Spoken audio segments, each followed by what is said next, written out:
में हम बात कर रहे हैं अधिक मास के अंतिम दिन की। अंतिम दिन है 15 जून को, और जिन लोगों को लगता है कि मेरे पितरों की दुर्गति हो चुकी है, और या जिन लोगों को लगता है कि मेरे पितर मुझसे रूठे हुए हैं, या जिनको लगता है कि मेरे पितर मेरे परिवार को आगे बढ़ने में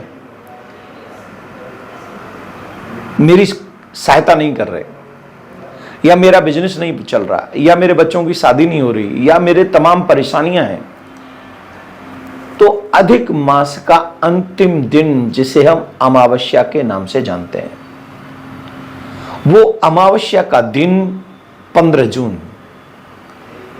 आपकी जानकारी के लिए बता दूं, ये अमावस्या साधारण नहीं पड़ रही, बहुत सालों बाद ये दुर्लभ संयोग बन रहा है। दुर्लभ संयोग क्या बन रहा है? सोमवती अमावस्या पड़ रही है उस दिन। अमावस्या और सोमवती अमावस्या का दुर्लभ जो पल है वो हमको प्राप्त हो रहा है। हम सभी के लिए ये एक शुभ अवसर है कि हम सोमवती अमावस्या के दिन अपने पितरों को पूर्णतः प्रसन्न करने का प्रयास करें। तो अब आप पूछेंगे कि उन्हें प्रसन्न कैसे किया जा सकता है, तो मैं आपको बताता हूं। पितृ कार्यों में श्रद्धा पूर्वक स्नान के बाद पुरुष लोग सफेद वस्त्र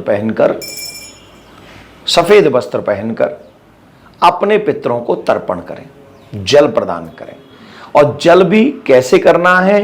बोले देखो, जल पितरों को काले तिल बहुत प्रिय हैं।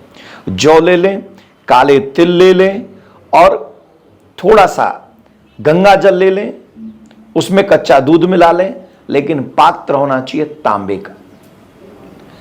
तांबे के पात्र से अपने पितरों को तर्पण करें, जल प्रदान करें। एक ब्राह्मण उनके नाम से जिमाएं उस दिन। शाम को रात्रि जब हो जाए तो आपको क्या करना है? इससे पितर प्रसन्न होंगे।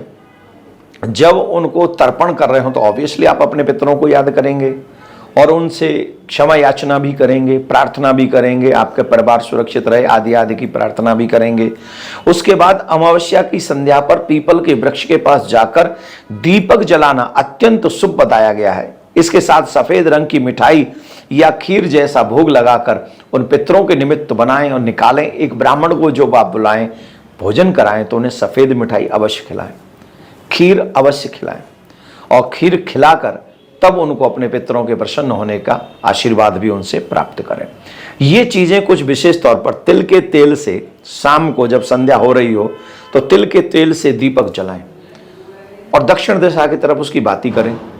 फिर एक मिट्टी का बर्तन लाएं या तांबे का ही बर्तन ले लें, और वो तांबे का बर्तन हल्का सा ऊपर से ढक दें और पूरा भर दें रात्रि में उन्हीं के नाम से कि इसको आप स्वीकार करें, आप ही के लिए है।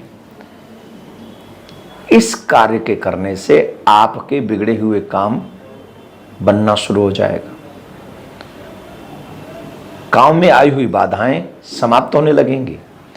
धन, संतान और शांति, इन सब का प्रारंभिकरण हो जाएगा अगर आप श्रद्धा से ये काम करते हैं। तो एक और कार्य है, नदी के तट पे, तालाब के तट पे, मंदिर में, देवालय में पितरों के नाम से अमावस्या के दिन दीपक जलाना महत्वपूर्ण माना गया है।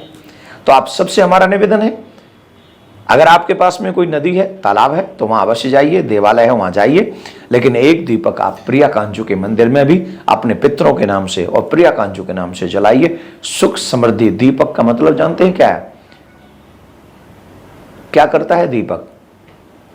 दीपक शत्रु बुद्धि विनाशाय दीप ज्योति नमस्तुते। साक्षात नारायण का स्वरूप, प्रकाश स्वरूप है दीपक। उसको नमन करके श्रद्धा पूर्वक एक एक दीपक सब जलाएं और अपने पितरों से आपके प्रसन्न होने की प्रार्थना करें। निश्चित आपके पितर आप पे प्रसन्न होंगे। राधे राधे।